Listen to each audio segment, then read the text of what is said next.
नमस्कार, जय महाराष्ट्र मित्रांनो. राज्याच्या राजकारणातील आत्ताच्या क्षणाची सर्वात महत्त्वाची बातमी. अखेर उद्धव ठाकरे यांनी त्यांचं शेवटचं शस्त्र बाहेर काढलं.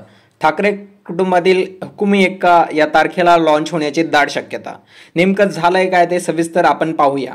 शिवसेना प्रमुख बाळासाहेब ठाकरे त्यांच्यानंतर महाराष्ट्रात बुलंद आवाज केला तो उद्धव ठाकरे आणि त्यानंतर अभ्यासू युवा नेतृत्व म्हणून आदित्य ठाकरे हे नावारूपास आले.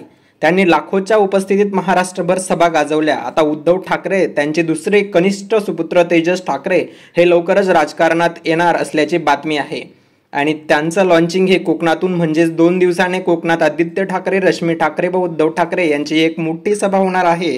त्या सभेमध्ये तेजस ठाकरे यांची लॉन्चिंग होण्याची दाट शक्यता आहे.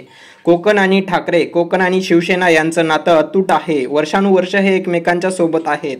शिवसेना प्रमुख बाळासाहेबांनी सांगितलं होतं की तेजस हा माझ्यासारखा निघेल, त्यामुळे सर्व शिवसैनिक आतुरतेने वाट पाहत होते आणि ते लवकरच राजकारणात येणार असल्याची महत्त्वाची बातमी आपल्याला मिळाली आहे. तर मित्रांनो, तुम्हाला काय वाटतं? भाजप आणि शिंदे गटाला एक आदित्य ठाकरे झेपत नाही तर तेजस ठाकरे आल्यानंतर भाजपाचे दानादान उडणार आहे का?